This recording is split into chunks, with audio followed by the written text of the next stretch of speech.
Hello guys and welcome back to Civil Education Hub, and today we are again back with an next part of the most expected question part number 3। ठीक है, आज हम तीसरे part के साथ वापस आए हैं एंड हम लोग नेक्स्ट 25 क्वेश्चंस को आगे डिस्कस करेंगे। ठीक है, जल्दी बढ़ते हैं आगे।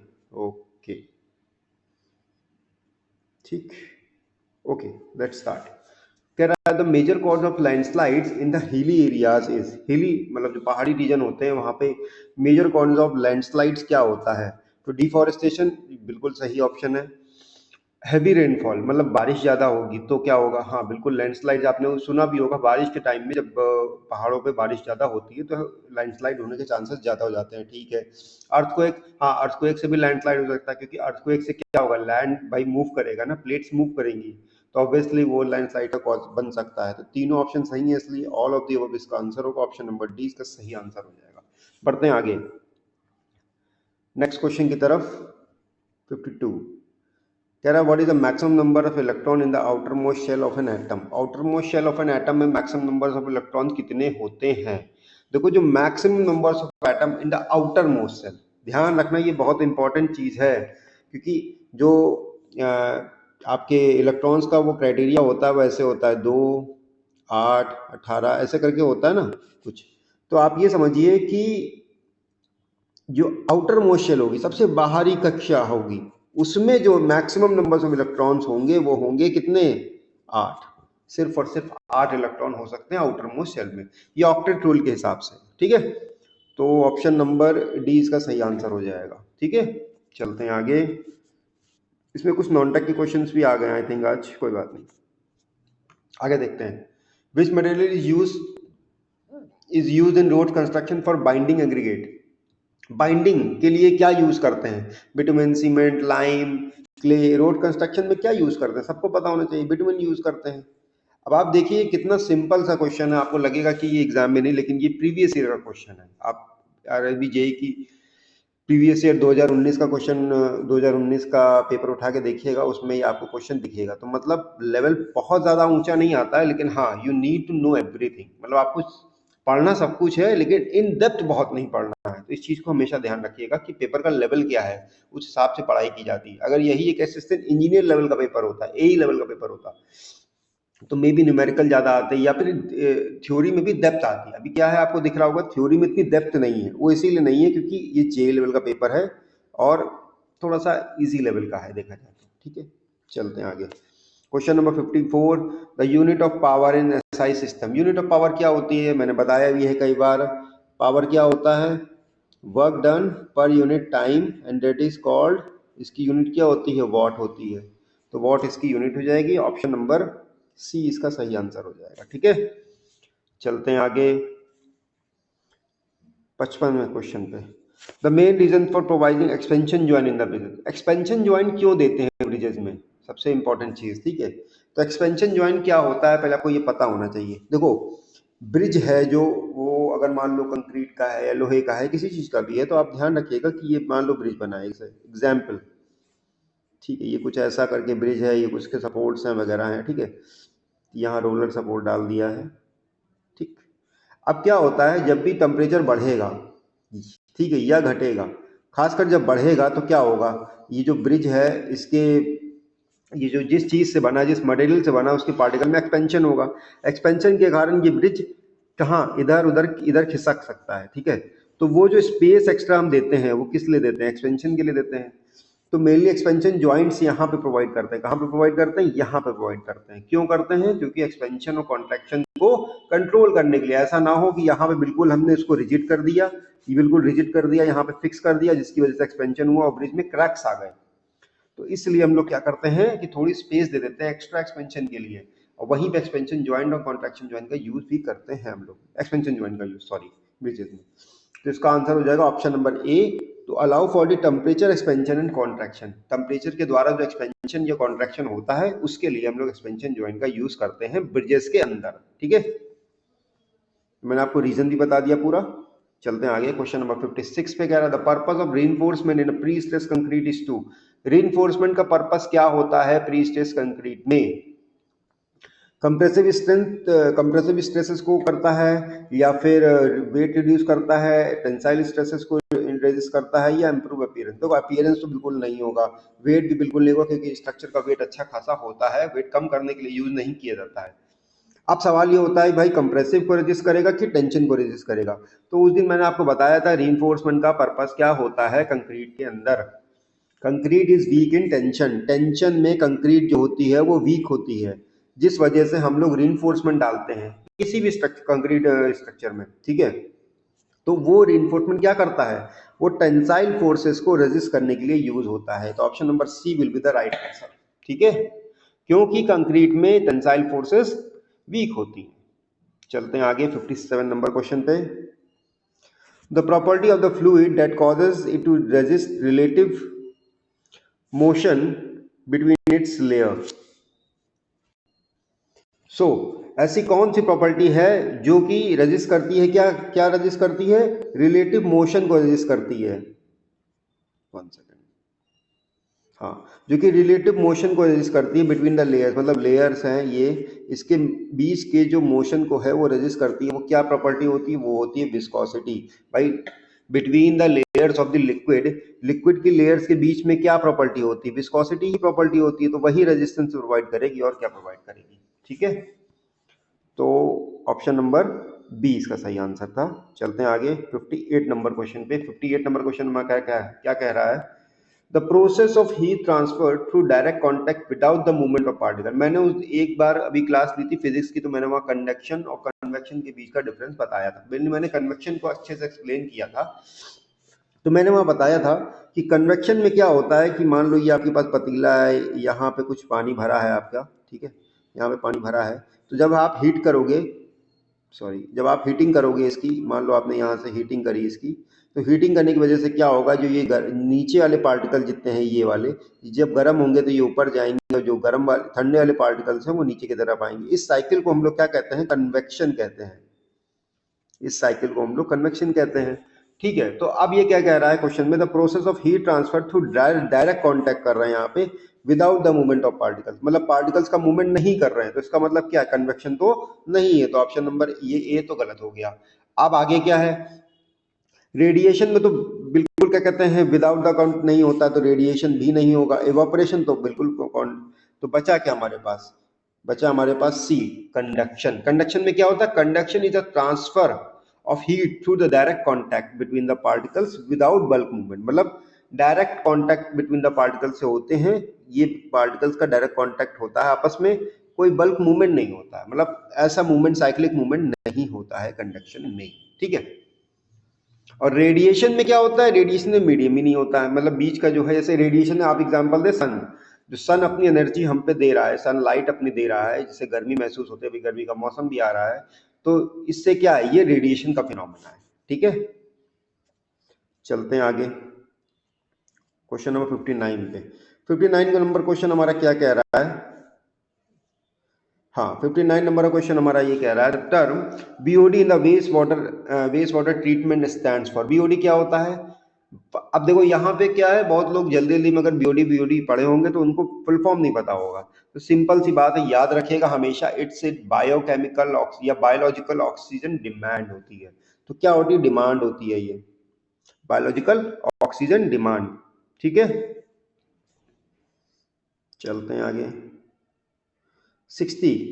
The instrument use to measure the atmospheric pressure. Atmospheric pressure को मेजर करने के लिए कौन सा इंस्ट्रूमेंट यूज करते हैं? बचपन में हम लोगों ने पढ़ा होगा, बैरोमीटर का आंसर है, ऑप्शन नंबर ए इसका सही आंसर है। एनीमोमीटर जो है वो विंड को मेजर करता है, कल मैंने बताया था। हाइग्रोमीटर रिलेटिव डेंसिटी को मेजर करता है। एनीमोमीटर विंड स्पीड को मेजर करता है। और पिक्नोमीटर क्या मेजर करता है, ये मुझे आप लोग बताइए। देखो पिक्नोमीटर क्या है कि डेंसिटी के लिए भी यूज करते हैं हम लोग, और वाटर कंटेंट मेजर करने के लिए भी यूज करते हैं। एक बार इसको जरूर देख लीजिएगा, सॉइल का पार्ट है। चलते हैं 61 नंबर क्वेश्चन पे। 61 नंबर क्वेश्चन क्या कह रहा है हमारा? The type of the lime that slakes with water and forms a paste is called. ऐसा कौन सा लाइम है जो कि वाटर के साथ स्लिकिंग कर लेता है और पेस्ट फॉर्म कर लेता है?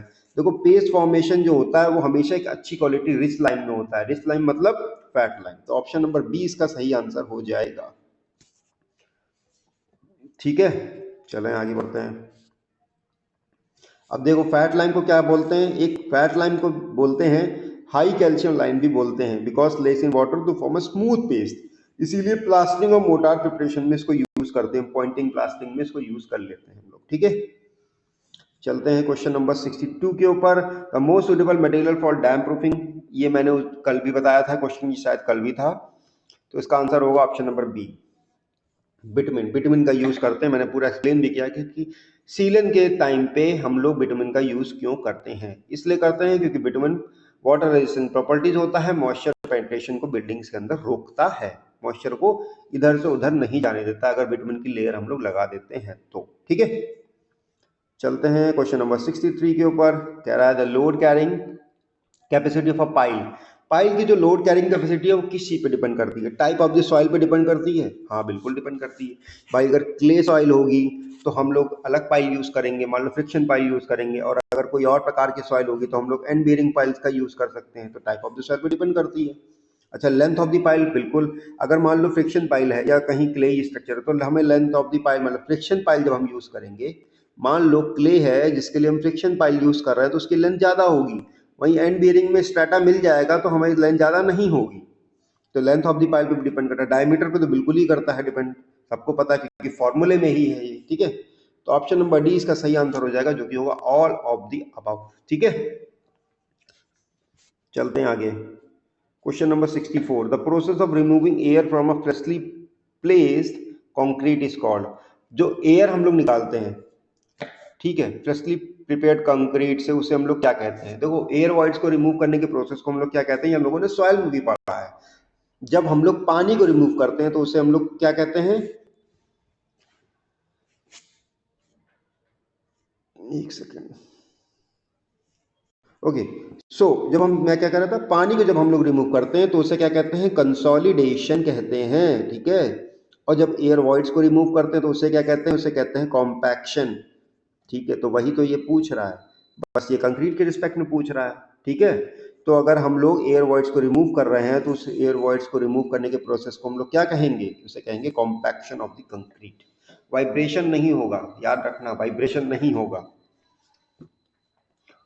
चलते हैं नेक्स्ट क्वेश्चन की तरफ। 65,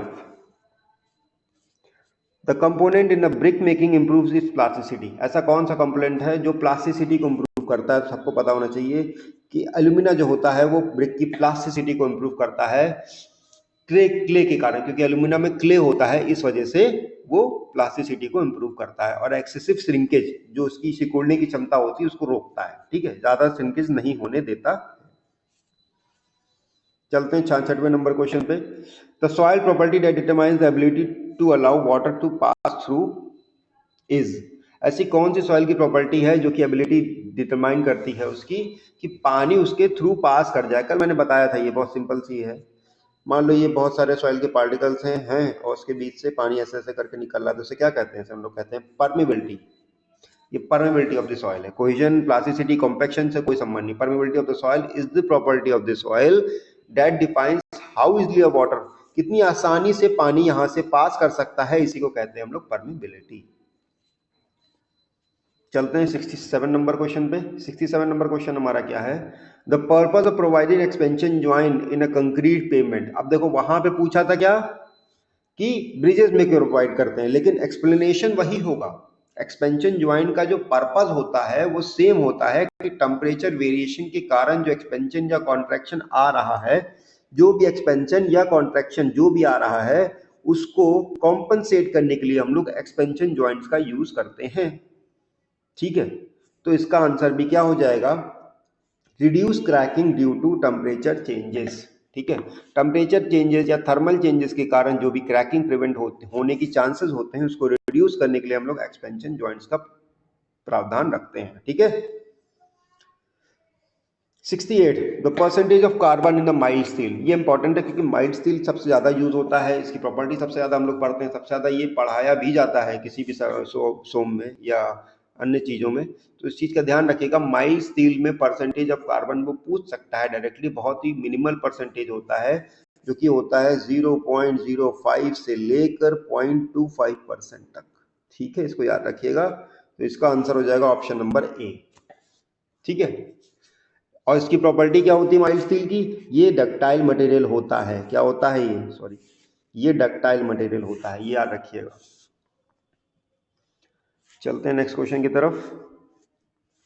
the bearing capacity of a soil is lowest for. Bearing capacity जो सॉइल की होती है in types of soil like sand, gravel, clay, rock में सबसे कम बेयरिंग कैपेसिटी कितनी होती, किसकी होती?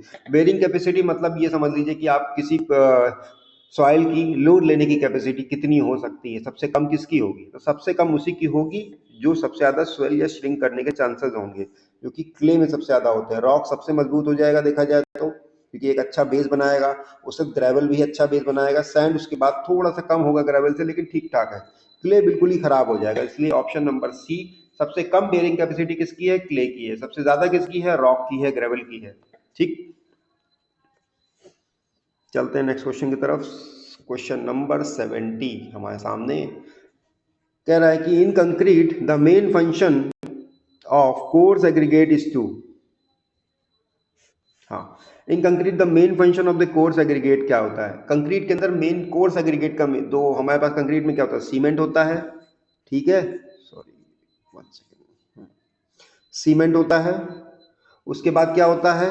कोर्स एग्रीगेट होता है। और क्या होता है? फाइन एग्रीगेट होता है। कुछ एडमिक्सचर भी हो सकते हैं, प्लास्टिसाइजर, सुपर प्लास्टिसाइजर, बहुत कुछ हो सकता है, लेकिन ये बेसिक है। Cement, coarse aggregate, fine aggregate और ऑब्वियसली वाटर। ठीक, सो वो ये पूछना चाह रहा है यहाँ पे कि इसमें the main function of the coarse aggregate होता है वो क्या होता है? तो कोर्स एग्रीगेट सबसे पहले स्ट्रेंथ इंक्रीज करता है, बिल्कुल करता है। स्ट्रेंथ प्रोवाइड करता है, जो बड़ी गिट्टियां होती हैं वो स्ट्रेंथ प्रोवाइड करती हैं। वर्केबिलिटी को इंप्रूव करती हैं, बिल्कुल बिल्कुल इंप्रूव करती है, क्योंकि जितना बड़ा सरफेस एरिया होगा वर्केबिलिटी उतनी अच्छी होगी। श्रिंकेज रिड्यूस करती हैं, हाँ बिल्कुल श्रिंकेज रिड्यूस करते हैं ये लोग। तो इसका मतलब क्या है? Option number D, all of the above इसका आंसर हो जाएगा, जो कि ऑप्शन नंबर डी है। Coarse aggregate improves concrete strength, reduces sinkage and enhances the workability by providing a strong skeleton for the concrete। ठीक है, चलते हैं नेक्स्ट क्वेश्चन की तरफ। 71 the primary function of the Jio textile in road construction. Road construction में जियो textile का use क्या होता है सबसे ज्यादा? तो जियो टेक्सटाइल के बारे में आप लोग थोड़ा सा पहले एक बार गूगल पे सर्च करके पढ़िएगा क्या है, एक बार जरूर देखिएगा, इमेज देखिएगा, क्योंकि मैं यहाँ पे इमेज नहीं बना पाया आपके लिए, मुझे ध्यान नहीं रहा, वरना मैं दिखा देता आपको। लेकिन इसकी इमेज जरूर देखिए कि जियो टेक्सटाइल दिखता कैसा है। आपको अगर एक बार दिख गया, समझ में आ गया, तो आपको यूजेस भी समझ में आ जाएंगे। तो मेनली इसका काम क्या होता है? ड्रेनेज को भी इम्प्रूव करता है, ये सॉइल इरोजन को भी रोकता है, और वीक जो सबग्रेड होते हैं उनको रेनफोर्समेंट करने के काम भी आता है जियो टेक्सटाइल। तो ऑल ऑफ द अबव इसका आंसर हो जाएगा। ठीक, option number D is the correct answer. चलते हैं आगे। Question number 72 the instrument used to measure the relative humidity in the atmosphere. Relative humidity क्या मेजर करता है? अब देखिए यहाँ पे थोड़ा सा ध्यान रखिएगा, इसका आंसर हो जाएगा option number A, relative humidity is measured by hygrometer. इसके रिलेटिव ह्यूमिडिटी मेजर करता है, लेकिन हाइड्रोमीटर क्या मेजर कर रहा था? वो रिलेटिव डेंसिटी को मेजर कर रहा था। याद रखिएगा कि हाइड्रोमीटर जो हो जाएगा वो रिलेटिव डेंसिटी को मेजर करता है, और हाइग्रोमीटर जो होता है वो रिलेटिव ह्यूमिडिटी को मेजर करता है। दोनों अलग अलग चीजें हैं। ये एटमॉस्फेरिक प्रेशर को जो मेजर करता है वो कहलाता है बैरोमीटर। पिक्नोमीटर के द्वारा दो काम होते हैं, डेंसिटी और वाटर कंटेंट का मेजरमेंट। विस्कोमीटर जो होता है वो विस्कोसिटी मेजर करने के लिए यूज होता है। ठीक है, चलते हैं आगे, सारे मैंने बता दिया आपको। Okay, the best method to control soil erosion in hilly area. Hilly areas में सबसे बेहतरीन तरीका कौन सा है सॉइल इरोजन को रोकने का? तो देखिए, टेरेस फार्मिंग हम लोगों ने बचपन में पढ़ा था, ये तो है ही। स्ट्रिप क्रॉपिंग बिल्कुल है, और कंटूर प्लॉइंग ये भी है। कंटूर प्लॉइंग का मतलब ये होता है कि जो कंटूर्स होते हैं वहां पे खुदाई करके कुछ पेड़ या चीजें लगा देना, जिसके कारण क्या है कि सॉइल इरोजन, पानी वहां से बहे तो मिट्टी को बहा के ले ना जाए। ठीक है, ऐसे से करके, तो कंटूर प्लॉइंग। तो इसका आंसर क्या हो जाएगा? Option number D. तीनों ऑप्शन करेक्ट है हमारे। ठीक है,